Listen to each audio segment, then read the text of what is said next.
오늘 말씀을 보겠습니다. 에베소서 1장 17절에서 19절까지 말씀을 보겠습니다. 한 절씩 교독하고 마지막 절은 함께 읽겠습니다. 우리 주 예수 그리스도의 하나님, 영광의 아버지께서 지혜와 계시의 영을 너에게 주사 하나님을 알게 하시고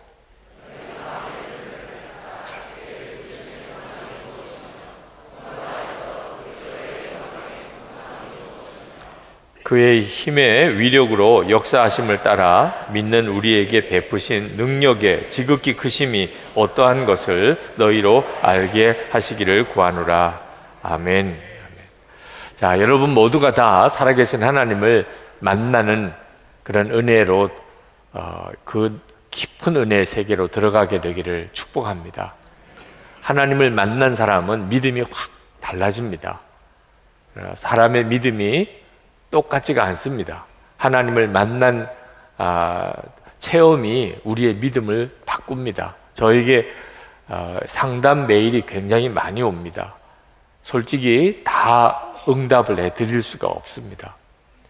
참 안타깝게만 그냥 읽고 넘어갈 수밖에 없는 메일도 많습니다. 그런데 저에게 상담해오는 많은 사람들의 대부분의 문제는 믿음의 문제입니다. 믿음이 크다면 문제가 안 될 것인데 믿음이 적으니까 문제가 되는 거죠. 그래서 정말 기도하는 수밖에 다른 길이 없습니다. 목사님, 저는 이런 경우에 어떻게 하면 좋습니까? 제가 드릴 수 있는 답이 없어요. 그분의 믿음이 어느 믿음인지에 따라서 전혀 다르니까요. 그저 믿음이 강해지기를, 큰 믿음이 되기를 기도하는 수밖에 없을 때가 많습니다. 지난 월요일 젊은이 교회 부모를 위한 특별 새벽 기도회를 했는데 월요일 설교를 제가 했습니다. 설교 준비를 하고 젊은이 교회 새벽 기도회가 모이는 비전홀에 가는데 계단에서 어느 여성도님 한 분이 저를 이렇게 붙들었어요. 그날 그 자리에서 상담과 기도가 이루어졌습니다. 그분은 우리 교인이 아니세요. 암 진단을 받았습니다. 그리고는 정말 두려운 마음으로 저를 만나려고 새벽에 교회를 찾아온 겁니다. 예수님을 그동안 나름대로 잘 믿었다고 생각했는데 왜 내가 암이 걸렸나? 하나님으로부터 버림받은 것 같, 예수님도 나를 떠난 것 같은 그런 극심한 두려움에 사로잡혀 계셨어요. 제가 그 성도님을 뵙고 너무 짧은 시간에 밖에는 상담해 드릴 수도 없는 것 때문에 마음이 안타까웠지만 예수를 잘 믿는 것과 암에 걸리는 것은 전혀 상관관계가 없습니다. 예수를 잘 믿는 사람도 암에 걸립니다. 참 귀한 목사님도 암에 걸립니다. 그건 믿음이 없어서 그런 게 아닙니다. 예수님이 버려서 그런 것도 아닙니다. 그 여성도님의 문제는 자기에게 암이라고 하는 문제가 생겼는데 이것을 믿음으로 바라볼 수 있는 눈이 아직은 없으신 것입니다. 그동안에 예수님을 믿는다고 했었지만 암이라고 하는 문제에 딱 부딪혀 보니까 그 믿음이 그 암이라는 문제를 이겨낼 수 있을 만큼 크지 못하다는 것이 드러난 것뿐입니다. 그래서 제가 그 성도님에게 하나님께서 이번에 이 암을 통해서 성도님의 믿음을 놀라웠게 키워주실 것입니다. 그러면서 하나님, 왜 나를 버리셨나요? 이렇게 기도하지 않고 하나님, 제게 암이 생긴 것에 대해서 감사합니다 라고 기도하는 순간부터 하나님의 역사가 일어나게 될 것입니다. 그리고 계단에서 잠깐 기도해 드리고 전 젊은이 교회에 설교를 하러 들어갔습니다. 여러분, 암이 생겼을 때 하나님께 원망도 되고 두려운 마음이 생기는 것과 암이 생겼는데도 하나님 감사합니다, 전적인 믿음의 차이입니다. 믿음이 어떠냐에 따라서 문제를 바라보는 것이 완전히 달라집니다.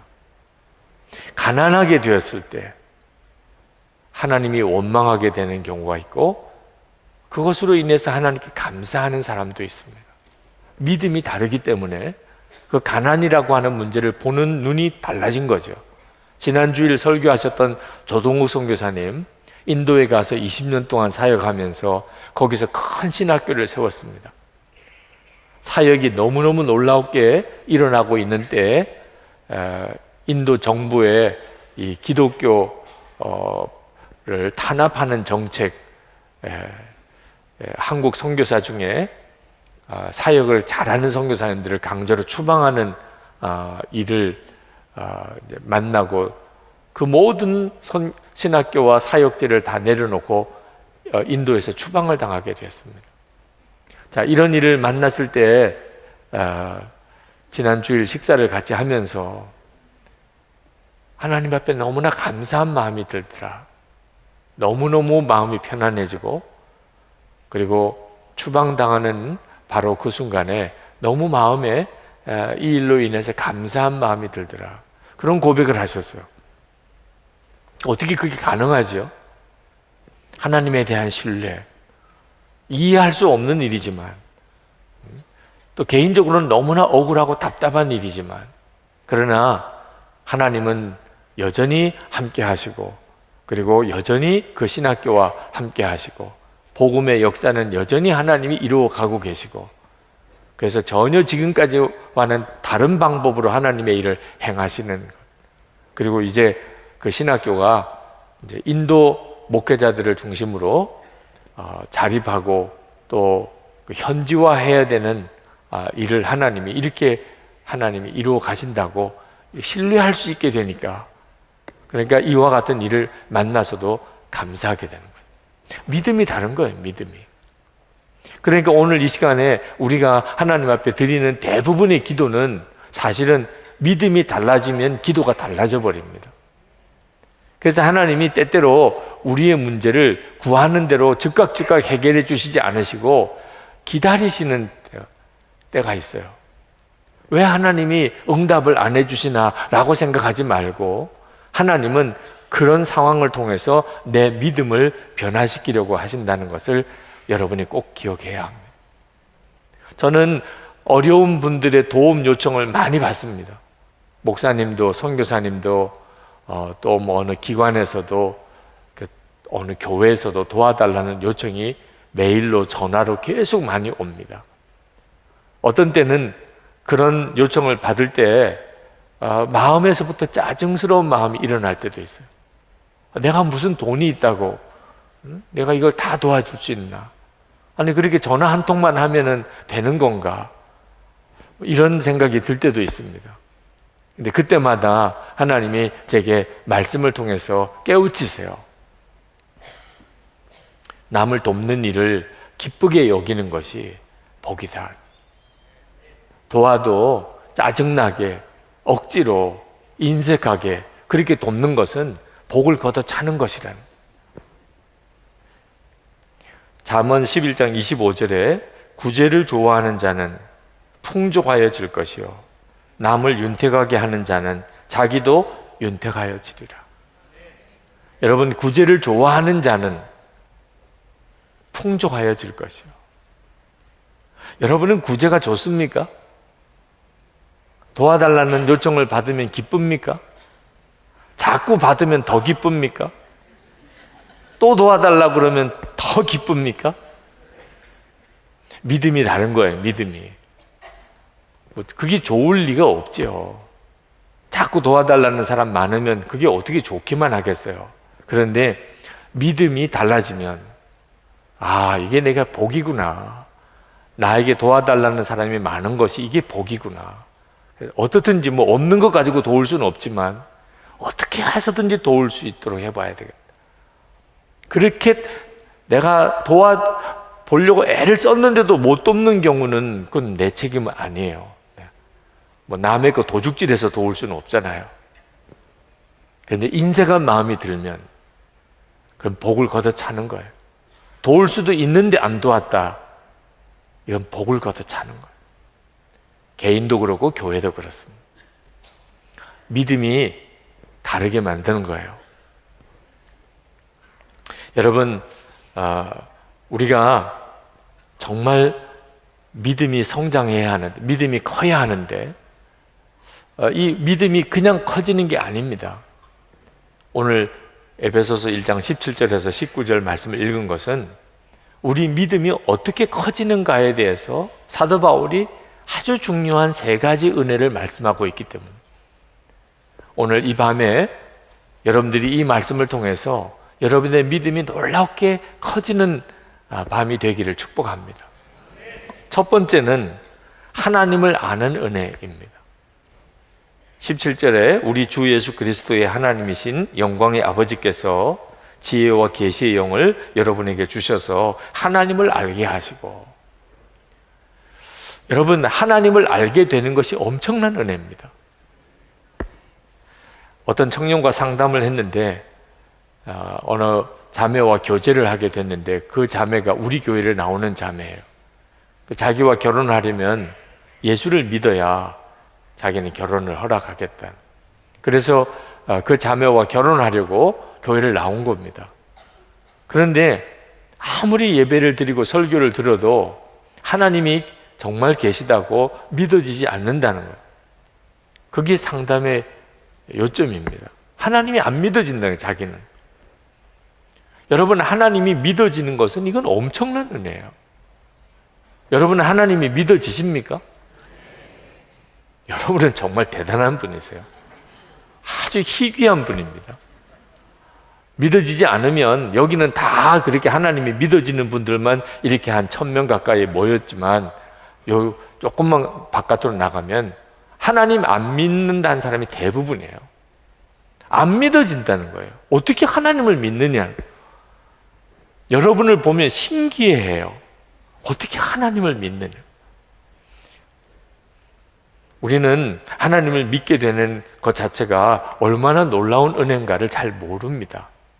이건 하나님이 우리에게 지혜와 계시의 영을 주셔서 하나님을 알게 하신 거예요. 영국의 아주 위대한 정치인 윌리엄 윌버포스라고 하는 의원이 있습니다. 그분은 영국의 노예 제도를 완전히 폐지시킨 아주 유명한 분이죠. 아주 신실하신 분입니다. 목사가 되고 싶었는데 주위에 있는 분들이 억지로 말려서 당신의 사명은 영국 국회에 들어가서 영국이라고 하는 나라 전체를 위해서 당신이 섬겨야 되는 것이라. 그래서 그가 평생 죽을 때까지 국회의원으로, 그리고 영국의 노예 제도를 폐지하고 모든 악습들을 폐지하는 일을 했던 분입니다. 그분에게 친구가 있었는데 윌리엄 피트라고 하는 당시 영국 수상이었습니다. 어느 날 이 윌리엄 피트를 데리고 주일 예배를 드렸습니다. 윌리엄 피트도 기독교인이긴 했습니다. 그렇지만 그는 형식적인 그리스도인이었어요. 그날 설교하신 분은 리차드 세실이라고 하는 목사님이셨는데 대단히 유명한 설교자였습니다. 그날 윌리엄 윌버포스는 엄청난 은혜를 받았어요. 성령의 충만함을 그렇게 경험한 설교가 그렇게 많지 않았다고 했을 정도로 그는 대단한 은혜를 받았어요. 그런데 예배가 끝나고 난 다음에 차를 마시는 시간에 함께 갔던 영국 수상이었던 윌리엄 피트가 윌리엄 윌버포스에게 이렇게 말을 했습니다. 여보게, 오늘 설교 내용이 무엇이지? 나는 있는 힘을 다해서 그 목사의 말을 들으려고 하였지만 무슨 말을 하는지 도무지 알아들을 수 없었네. 그분은 영국 수상이에요. 아주 지성적인 분이고 그분도 기독교인입니다. 그런데 한 사람은 엄청난 은혜를 그 설교에서 받았는데 한 사람은 무슨 말인지 도무지 알 수가 없었다. 들으려고 귀를 기울여서 들었는데도 그게 무슨 말인지 모르겠다. 어떻게 이런 차이가 있죠? 지혜와 계시의 영으로 역사한 사람과 그렇지 않은 사람의 차이예요. 그러니까 말씀을 들을 때 은혜가 되고 하나님이 계신 것이 정말 믿어지는 것, 이건 엄청난 은혜를 받고 있는 거예요. 특별한 역사를 경험하고 있는 거예요. 하나님이 계시지, 당연히 계시지. 그리고 그 하나님이 우리를 사랑하시는 것, 그리고 우리에게 독생자를 주신 분, 우리의 아버지가 되시는 거예요. 여러분, 이것이 진짜 믿어지고 그것을 안다는 것은 정말 놀라운 일인 것입니다. 그때 믿음이 달라지게 됩니다. 마태복음 16장 16절에서 베드로가 예수님께 신앙 고백을 합니다. 주는 그리스도시요 살아계신 하나님의 아들이시니이다. 그때 예수님께서 칭찬하세요. 그리고 베드로라는 이름을 주십니다. 그러면서 말씀하셨어요. 이를 내게 알게 하니는 혈육이 아니요 하늘에 계신 내 아버지시니라. 그러니까 베드로 스스로가 알고 스스로 깨닫고 예수님에 대한 신앙 고백을 한 게 아닙니다. 하나님이 베드로에게 알게 하셨어요. 예수님이 그리스도시라는 것. 지금도 똑같습니다. 어떤 사람이 하나님을 믿고 예수님을 그리스도라고 고백하지요? 지혜와 계시의 영으로 역사해 주신 사람은 그걸 깨닫고 믿게 되는 거예요. 그러므로 오늘 이 시간에 우리가 하나님 앞에 지혜와 계시의 영을 구해야 합니다. 우리가 오늘 기도할 제목이 참 여러 가지로 많지만 성령께서 우리가 진짜 구해야 될 것에 대해서 말씀하시는데 지혜와 계시의 영을 저에게 주셔서 하나님을 알게 해 주옵소서. 만약에 여러분이 하나님으로부터 내가 너가 구하는 것을 들어줄 테니 하나만 이야기해봐라 라고 한다면 여러분은 뭘 구하시겠습니까? 모세에게 이런 일이 있었어요. 여러분이 만약에 한 가지를 하나님께 구하면 하나님이 들어주신다고 했을 때 나는 무엇을 구할까? 그게 진짜 내가 구하고 있는 거거든요. 그걸 생각해 보면서 모세는 무엇을 구했나 하는 것을 한번 읽어볼 필요가 있습니다. 출애굽기 33장 13절 내가 참으로 주의 목전에 은총을 입어싸우면 원하건대 주의 길을 내게 보이사 내게 주를 알리시고 나로 주의 목전에 은총을 입게 하시며 이 족속을 주의 백성으로 여기소서.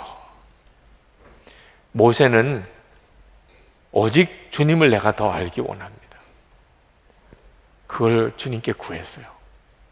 왜냐하면 지혜와 계시의 영으로 무엇이 가장 중요한 건지를 알았기 때문에 내가 하나님을 아는 것이 가장 중요한 것이다. 거기에 비하면 돈, 건강, 성공은 다 아무것도 아니에요. 하나님을 내가 아는 눈이 뜨이는 것이 가장 중요해요. 나머지는 다 뒤따라오는 것뿐이에요. 오늘 이 시간에 하나님이 여러분에게 은혜를 주신 것을 깨닫게 되기를 축복합니다. 내가 오늘 여기 이 자리까지 오게 된 것 자체가 이게 엄청난 은혜를 내가 받고 있는 것이구나. 두 번째로 사도 바울은 하나님의 나라의 소망을 갖게 되는 은혜를 말씀합니다.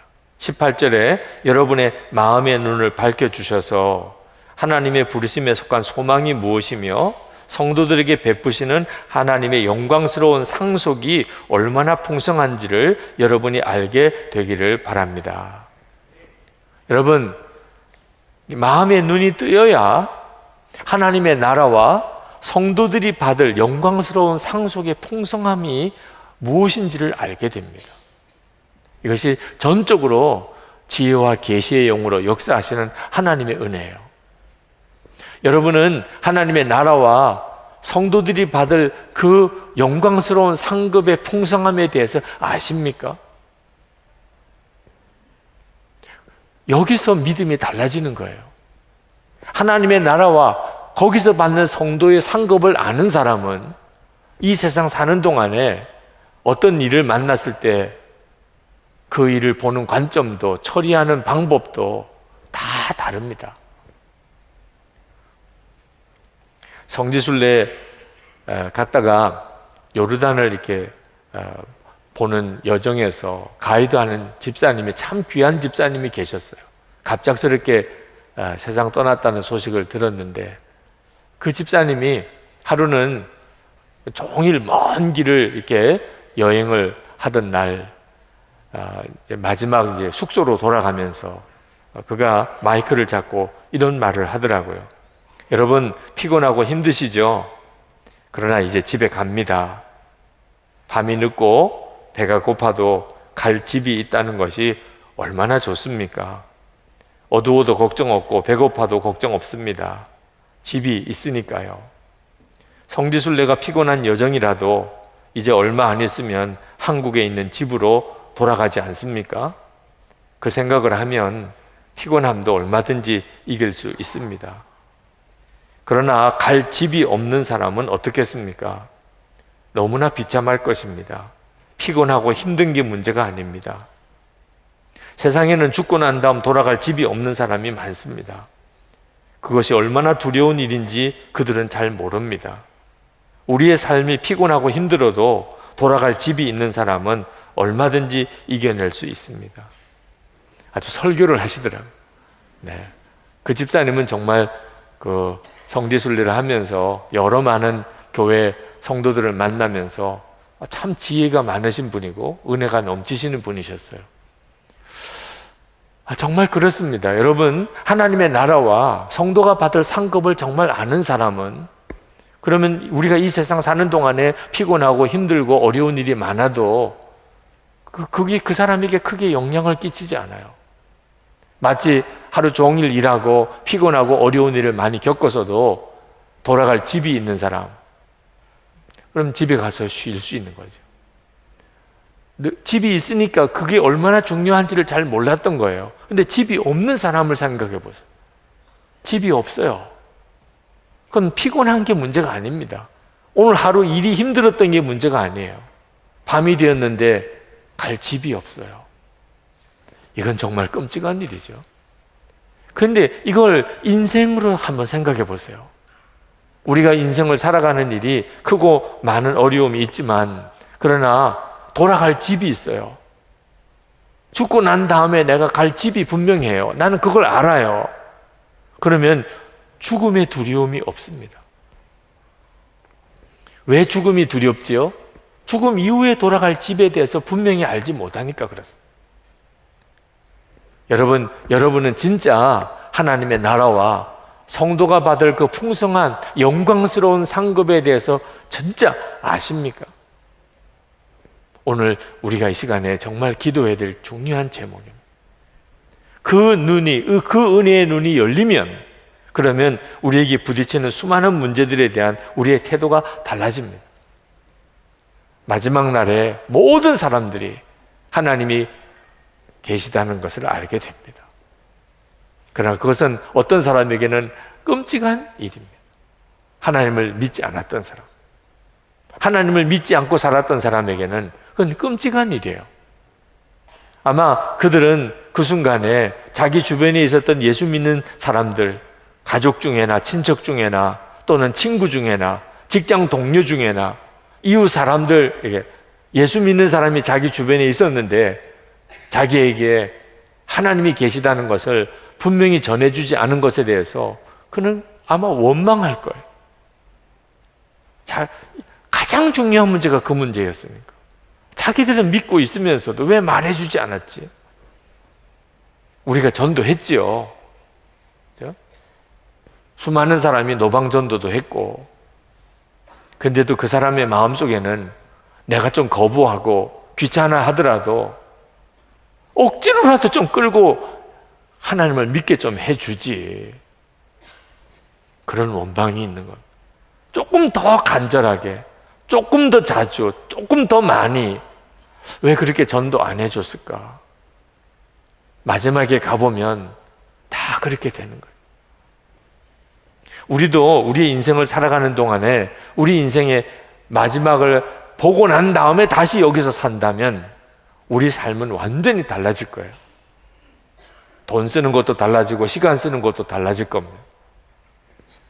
하나님의 나라와 성도가 받을 상급의 그 풍성함을 모르니까 이 세상 살아가는 동안에 완전히 바보같이 어리석게 사는. 경상북도 문경 그 지역은 금광과 석탄 광산으로 유명한 곳입니다. 일제시대 때 우리나라에 무슨 변변한 산업이 없었던 때, 그때는 우리나라의 주 산업이 광산이었습니다. 그래서 문경 그 점촌, 그 조그만 도시 읍인데도 여관이 100개가 넘었을 정도로 일제시대 때 그렇게 그 돈이 풍족했던 지역입니다. 일본이 물러가면서 그 탄광 지분의 60%를 물려받은 장로님이 계셨어요. 황용석 장로님이라고. 저에게는 저의 작은 외할아버지가 되시는 분입니다. 그때 당시로는 그 정도의 지분이면 뭐 우리나라를 사도 살 수 있었다고 할 정도로 대단한 가치가 있었습니다. 그런데 그 황용석 장로님께서 그 지분을 다 교회에 바쳤어요. 그래서 예배당 터를 사고 예배당도 짓고 그리고 복음 전하고 하는 일에 그 돈을 다 바쳤습니다. 당시는 1954년 전쟁 고아 10명을 시작으로 신망애육원이라고 하는 고아원을 세우고 고아들을 돌보는 일을 시작을 했습니다. 지금까지 한 500명의 고아들을 먹이고 공부시키고 대학 보내고 그렇게 졸업을 시켜서 문경의 고아의 아버지다 이렇게 불려지는 분입니다. 그분이 돌아가셨을 때 신망애육원에 빈소를 찾아갔습니다.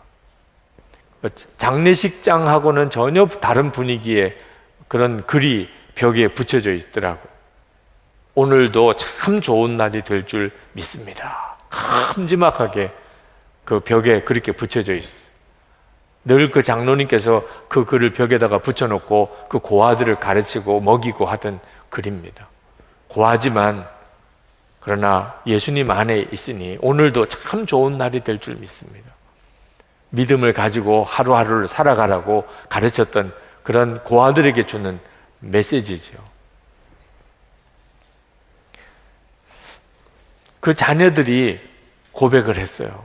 아버지로부터 재산 물려받은 거, 돈 물려받은 거 하나 없습니다.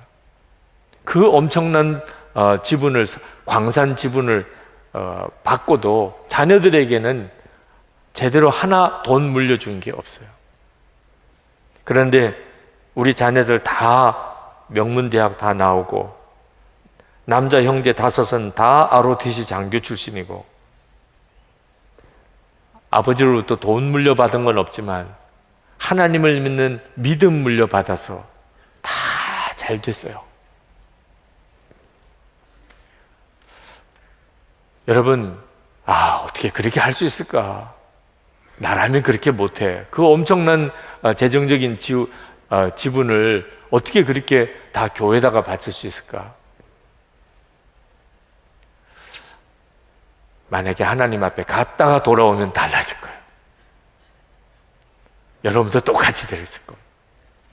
하나님의 나라를 보지 못하니까 성도가 받을 그 영광스러운 상급을 지금은 모르니까 그러니까 다 어리석게 사용하는 아끼고 모았어요. 인색하게 살았어요.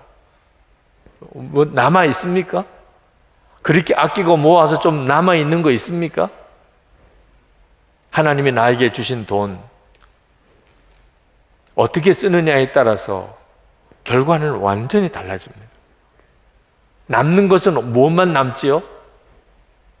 남 도운 것만 남습니다. 하나님을 위해서 쓴 것만 남습니다.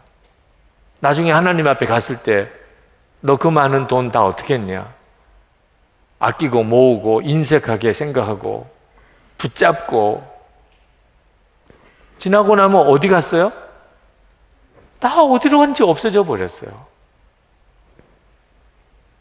남 돕는 것만 남는 거예요. 하나님 앞에 갔을 때 비로소 눈이 열려요. 소망의 눈이 뜨인 사람은 돈 쓰는 것도 다르고 시간 쓰는 것도 달라요. 이게 마음의 눈이 열려야만 보이는 거라고 그랬어요. 오늘 이 시간에 여러분 중에 하나님의 나라에 대한 믿음과 성도의 상급에 대한 믿음이 전혀 없는 사람은 아마 한 사람도 없을 거예요. 여러분 안에 다 소망이 있습니다. 근데 그 소망대로 살지 않으니까 그 소망은 계속 아주 작은 것으로만 남아있는 거죠. 세 번째로 사도 바울이 말씀하고 있는 것은 성도들 안에 있는 하나님의 능력이 엄청나다는 것을 아는 은혜입니다. 19절에 또한 믿는 사람들인 우리에게 강한 힘으로 활동하시는 하나님의 능력이 얼마나 엄청나게 큰지를 여러분이 알기 바랍니다. 여러분, 우리가 예수를 믿으면 우리 안에 강한 힘으로 활동하시는 하나님의 능력이 우리 안에 역사한다는 것을 여러분 아십니까? 부인할 수 없는 증거가 우리 안에 오신 부활하신 주님이십니다. 주님이 내 안에 오셨는데 능력이 있고 없고가 뭘 의심이 돼요? 주님, 그분이 내 안에 오셨는데, 주님이 내 안에 오셔서 하나님의 사랑도 알게 하시고 내가 구원받은 것도 알게 하시고 이렇게 내가 하나님 앞에 나와 기도하게도 하시잖아요. 주님이 우리 안에 계시니까. 그렇다면 그 주님 안에 능력이 있으십니다. 그러니까 놀라운 능력이, 큰 권능을 행하는 엄청난 능력이, 하나님의 능력이 지금 내 안에 있음을 당연히 믿을 수 있어야 하는 거죠. 오늘 이 밤에 하나님은 그렇게 능력으로 우리 가운데 역사하기를 원하십니다. 지금도 저는 생생해요. 바로 이 자리입니다. 공주대학교 교수였던 백기현 교수님, 대전중앙교회 권사님이십니다. 52년 동안 곱추였던 분, 그분이 그 곱추에서 깨끗하게 고침을 받고 그리고 여기서 간증을 하셨어요. 초등학교 정도, 요즘 초등학교는 애들도 크지요. 옛날 초등학교 아이들 정도의 키밖에 안 됩니다. 52년을 곱추로 살았어요. 허리가 펴지긴 했지만 키는 그대로예요. 그래서 여기에 이 발판을 놓고서 그 위에 올라가셔서 간증을 하셨습니다. 그분은 음대 교수시고 그리고 대전중앙교회 지휘자시고 오페라 연주도 하신 대단한 분입니다만 육신의 장애 때문에 늘 열등감과 그리고 마음속에 어떤 분노가 있으셨던 분이었습니다. 너무너무 힘들고 어려운 그런 일이 겹쳐 있을 때 산에 기도원에서 열리는 그런 집회에 누가 같이 가자고 그래서 억지로 집회에 참석을 했습니다. 그런데 집회 장소에 사람이 이미 다 들어차 있어서 앉을 수 있는 장소가 맨 앞자리밖에 없었어요. 보통은 자기가 곱추이기 때문에 뒷자리에서 벽에다가 등을 대고 이렇게 보통은 집회에 가도 앉았는데 그날은 너무 늦게 가니까 이미 뒷자리는 사람들이 다 앉아있고 결국 그날 안내하는 사람이 불러서 맨 앞자리로 나와 앉았어요. 그날 부흥회를 인도하시는 목사님이 유별나게 아멘을 강조하시는 분, 큰 소리로 아멘, 그러다가 두 손 들고 아멘 시키는, 이런 걸 가장 싫어하는 사람, 겉으로는 사람이 참 겸손하고 사람들 앞에 아주 공손하게 태도를 보이지만 속으로는 굉장히 비판적인 사람이었던 이 백경 권사님은 정말 죽을 것 같았어요. 앉은 자리도 불편하고 뒷사람 사람들이 자기를 보는 것도 너무 싫고, 그런데다가 또 그날따라 설교하는 강사님이 또 아멘은 엄청 강조하고 손가락질 해가면서 아멘 안 한다고 막 야단치고, 그런데다가 이제는 두 손 들고 아멘까지 시키고 자기가 제일 싫어하는 스타일.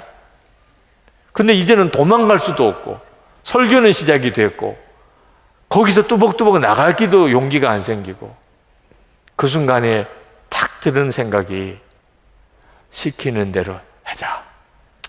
어떻게 하냐? 시키는 대로 하자.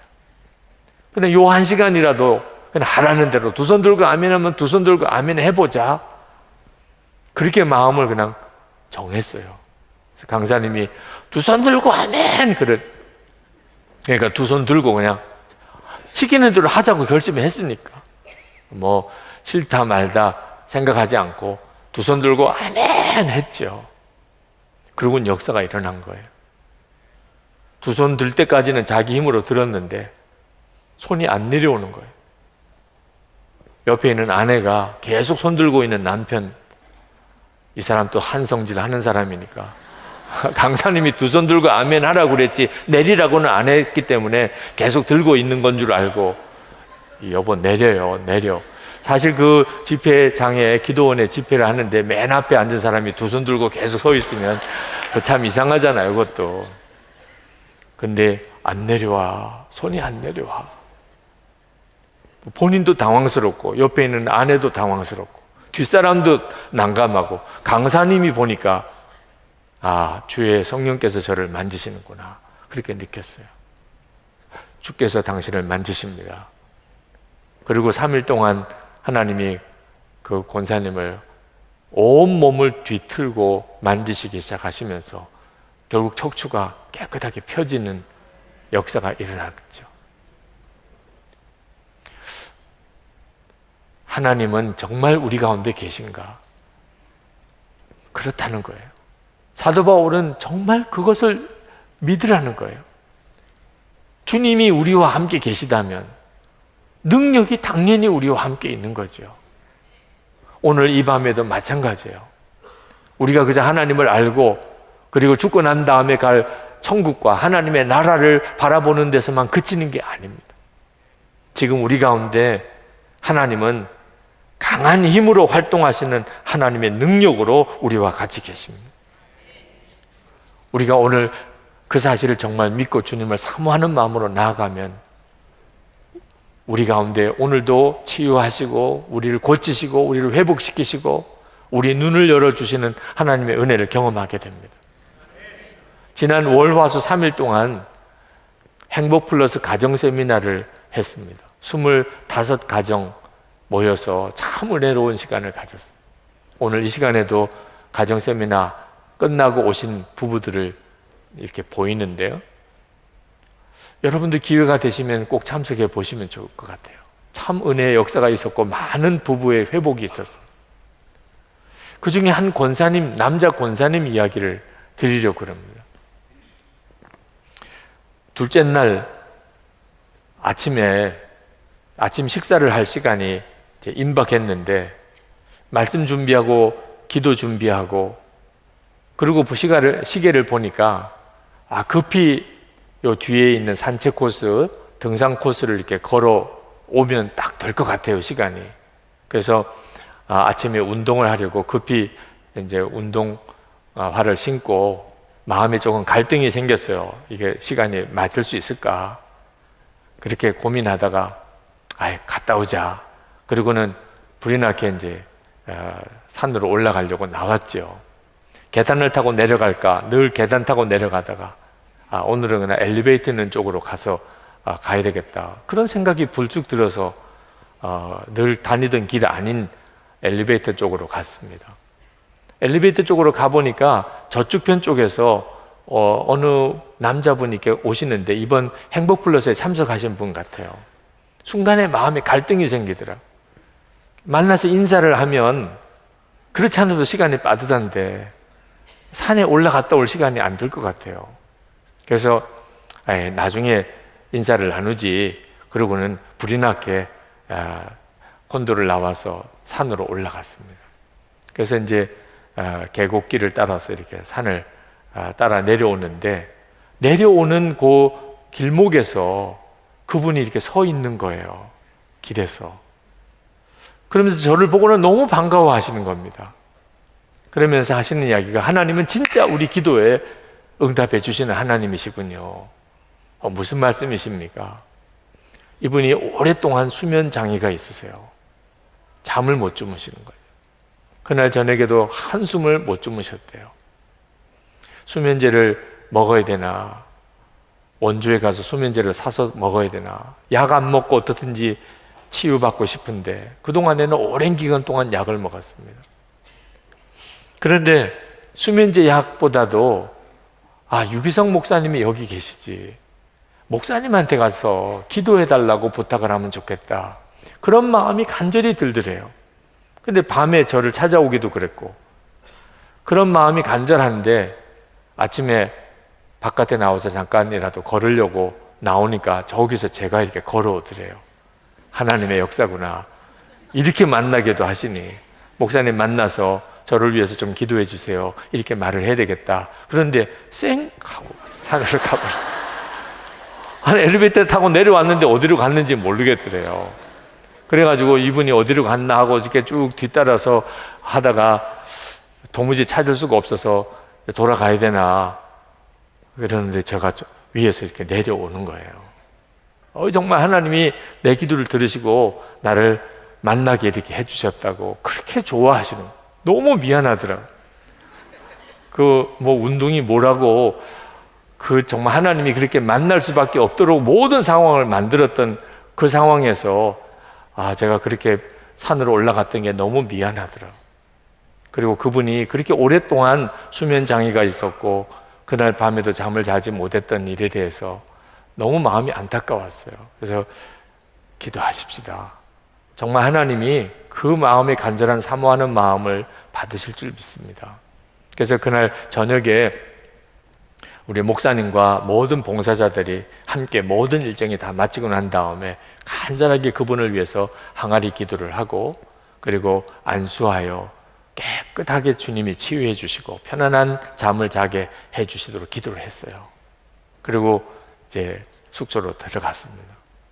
그 다음날 아침에 이분이 잠을 잘 잤을까 하나님 앞에 기도를 했어요. 하나님 정말 편안한 잠을 자게 해 주시도록. 그러나 오랫동안 잠을 못 주무셨다는데 잘 주무셨을까 만나보고도 싶었어요. 기도를 하는데 하나님이 잠자는 것에 대해서 너무 염려하지 말고 내 안에 거하기만 힘쓰게 하라. 그래서 이 말씀을 전해드려야 되겠다, 그런 마음으로 그 다음 날은 제가 좀 기대하는 마음으로 그분을 좀 만났으면 좋겠다 생각을 가지고 나갔는데 엘리베이터에 있는 쪽으로 가도 뭐 없으세요. 네. 뭐 먼저 가셨는지 나중에 나오실지도 모르니까 계속 기다릴 수도 없고, 그리고는 이제 산을 향해 올라가는데 어제 그분이 기다리셨던 그쪽으로 내가 산을 올라가 봐야 되겠다. 그러면 만났을 수도 있지 않겠나. 반대 방향으로 가려고 하는데 그분이 반대쪽 방향에서 내려오고 계신 거예요. 제가 조금이라도 먼저 움직였으면 또 못 만날 뻔했던. 그날도 참 하나님이 기가 막히게 역사하신 거죠. 첫째 날에는 만날 수밖에 없는 상황인데 제가 깨닫지 못해서 방황하다가 결국은 만났고, 두 번째 날에는 만날 수 없는 상황인데 하나님이 만나게 하셨어요. 궁금했었어요. 어제 잘 주무셨습니까? 잘 주무셨대.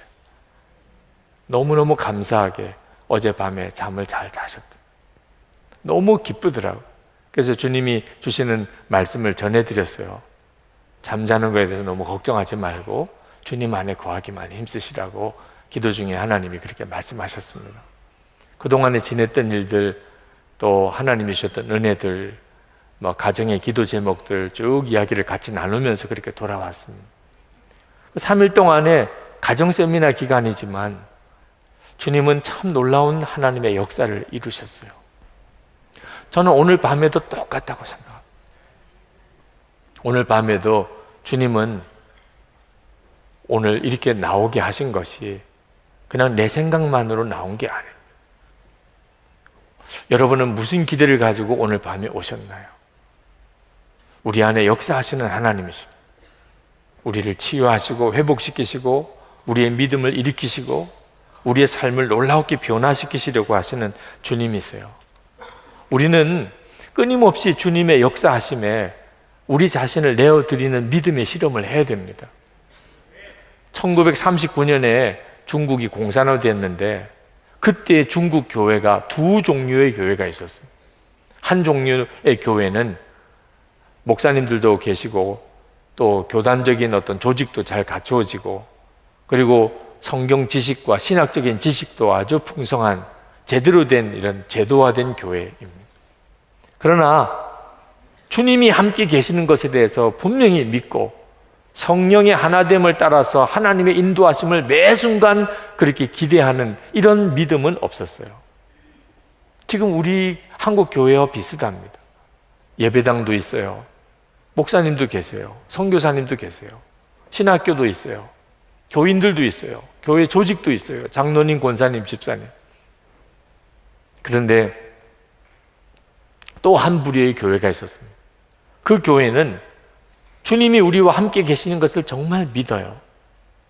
주님의 뜻을 어떻게 분별하느냐?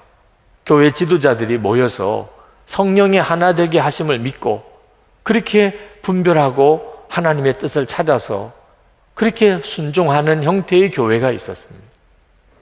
1939년 중국이 공산화되고 모든 교회 문 다 닫고 모든 목사님들은 다 붙잡혀가고 모든 선교사들은 다 추방당하고 모든 신학교 다 폐쇄되고 전도하지 못하게 되고 기존 제도화된 교회는 다 무너졌습니다.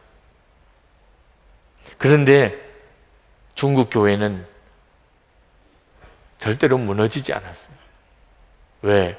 성령의 인도함을 받았던 교회가 더 강하게 살아남았어요. 왜? 그들에게 있어서는 예배당이 폐쇄가 되고 목사가 잡혀가도 문제가 되지 않았어요. 왜? 늘 주님의 인도를 받는 훈련을 하고 살았었기 때문에. 늘 함께 계시는 주님을 따라 사는 훈련이 되어 있었기 때문에 어려우면 어려운 대로, 힘들면 힘든 대로 주님은 변함이 없으시니까 믿음을 지킬 수 있었고 오히려 더 부흥될 수 있었다는 거죠. 여러분, 우리가 정말 그리해야 합니다. 주님이 우리와 함께 계시는 것을 정말 믿고 그 주님을 온전히 바라보고 사는 일이 우리에게 필요합니다. 우리는 아브라함처럼 살아야 돼요. 우리 한국이 한때는 양반, 상놈 구별이 엄격했습니다. 지금 생각해 보면 이해가 안 될 정도예요. 양반이 어디 있으며 상놈이 어디 있습니까? 그러나 그런 시절이 있었어요. 양반과 상놈은 도무지 같은 부류의 인간이 아닙니다. 그런데 가만히 그들의 사는 삶을 펼쳐보면 양반이라고 왕족이라고 대단한 거 없었어요. 사람들이 겪는 어려움은 다 겪었어요. 슬픔 다 겪었어요. 양반이라고 왕족이라고 뭐 별다르게 산 거 아니에요. 지금도 마찬가지입니다. 우리가 착각하면 안 돼요. 왜 나는 이렇게 힘들까? 집안이 어째서? 배운 것이 어때서? 인물이 어때서? 배경이 어때서? 완전 착각이에요. 진짜 중요한 것은 아브라함처럼 정말 오직 하나님을 진짜 믿고 순종하는 삶을 살아갔느냐 하는 겁니다. 아브라함의 후손들 5대양 6대주에 엄청나게 많습니다. 아브라함이 한 일은 아무것도 없는 것처럼 보입니다.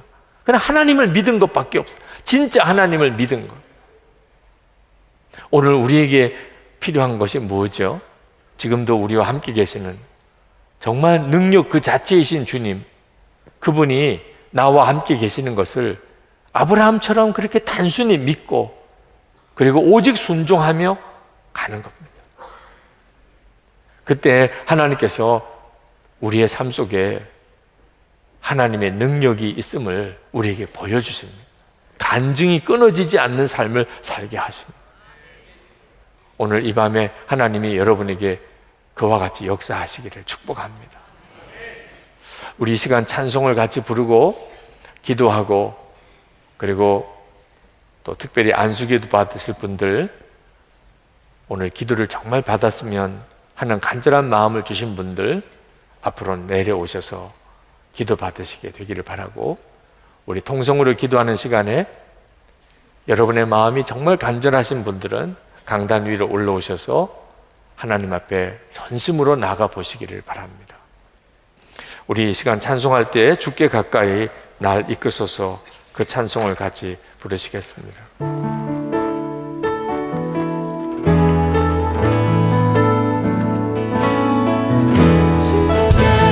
가까이 날 이끄소서,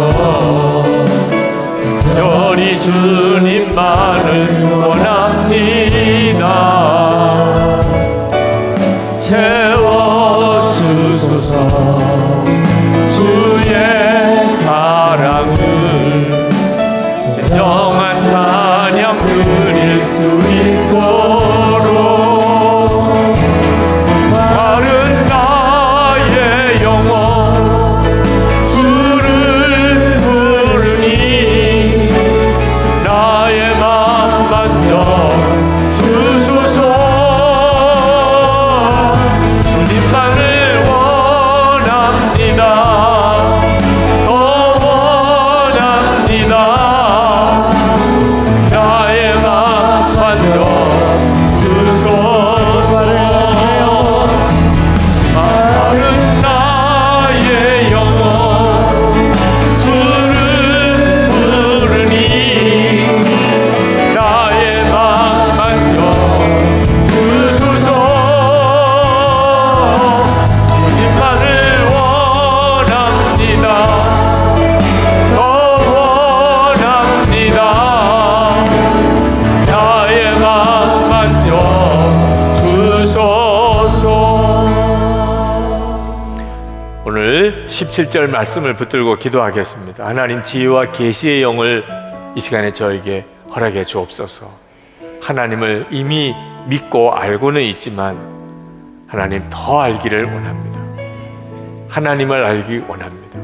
그러면 되겠습니다. 하나님, 저와 함께 계신 것과 저의 아버지 되시는 것과 하나님이 살아계신 것과 하나님 지혜와 계시의 영으로 제 눈을 열어주소서. 하나님 주님을 분명하게 확신할 수 있도록 역사해 주옵소서. 우리 주여 한번 부르짖고 기도합시다. 주여! 은혜가 은혜를 더하여 주시기를 원합니다. 하나님의 은혜, 하나님 더하여 주소서. 은혜의 눈이 열려 하나님 지혜와 계시의 영으로 역사해 주시고 우리를 온전히 사로잡아 주시기를 원합니다. 지금도 함께 계시고 역사하시는 주님, 놀라우신 하나님, 은혜로 더하시는 주님, 즐거운 정으로 더하여 주시기를 원합니다. 아버지 하나님, 주를 바라보는 눈을 분명히 뜨게 해주소서. 하나님의 역사하심을 분명히 보게 해주소서. 하나님의 능력을 체험하며 살게 해주시기를 원합니다. 오늘도 하나님, 우리 안에 주님이 허락하신 놀라우신 하나님의 은혜의 기적을 분명히 주목해 보게 해주시기 원합니다. 하나님이 함께 계심이 믿어지고 하나님의 살아계심이 믿어지고 하나님의 아버지가 되심이 믿어지고 하나님 주님을 찬양합니다. 오늘도 성도들 위해 하나님의 역사를 더해 주셔서 갈급하고 사모하는 마음 위에 하나님의 은혜를 더하여 주셔서 하나님 갈급한 심령 위에 주의 역사를 더하여 주셔서 오늘도 하나님 주님을 하나님 구하며 하나님 이제는 역사하시는 주님을 하나님 의지하며 성령의 역사하심을 의지하며 하나님의 행하심을 의지하며 하나님 주님 앞에 담대히 나아갑니다. 아버지 하나님 붙들어 주셔서 주님 역사해 주셔서 하나님 은혜로 함께하여 주셔서 하나님 주관해 주셔서 놀라우신 주의 은혜로 놀라운 하나님의 역사로 주님 같이 하여 주시기를 원합니다. 아버지 하나님 주께서 그 일을 이루셔서 하나님 눈을 열어 주를 바라보는 눈을 온전히 열어 주셔서 주님의 역사하심을 믿습니다. 하나님의 역사하심을 믿습니다. 놀라우신 주님의 은혜를 믿습니다. 아버지 감사합니다. 네, 찬양합니다.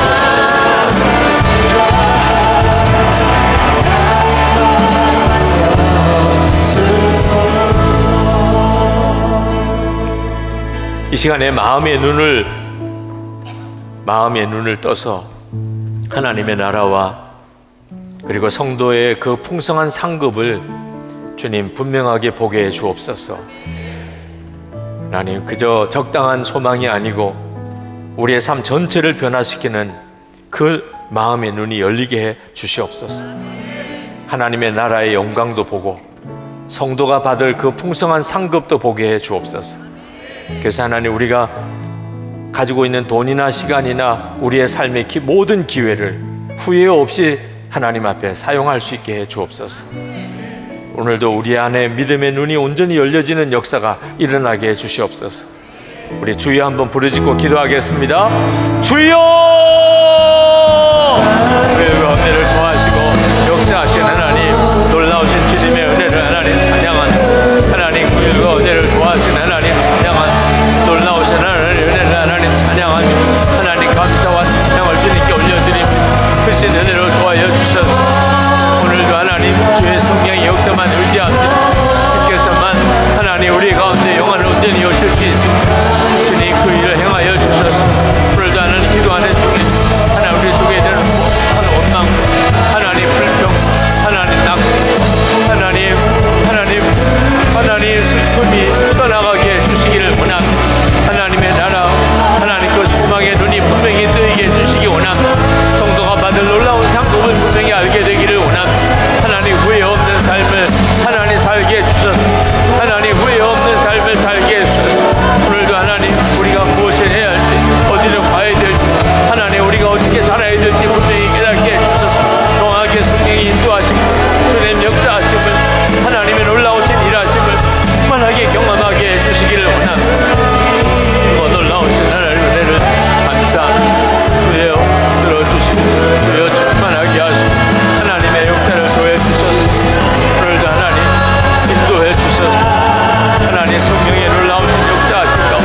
다음에 주님께서 말씀이 그대로 이루어지게 해주실 거라고 약속하신 것 중에 우리에게 강한 힘으로 활동하시는 하나님의 능력을 오늘 밤에 경험하게 해주실 것이라고 하셨습니다.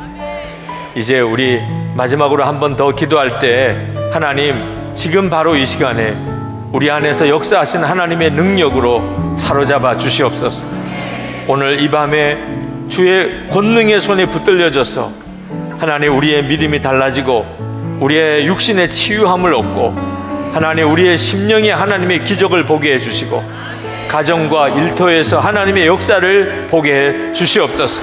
지금도 살아계신 주님의 능력을 분명하게 체험하게 해 주옵소서. 오직 믿음과 순종으로 나아갑니다. 아브라함의 믿음처럼 살게 해 주옵소서. 우리 주여 세 분 부르짖고 기도하겠습니다. 주여!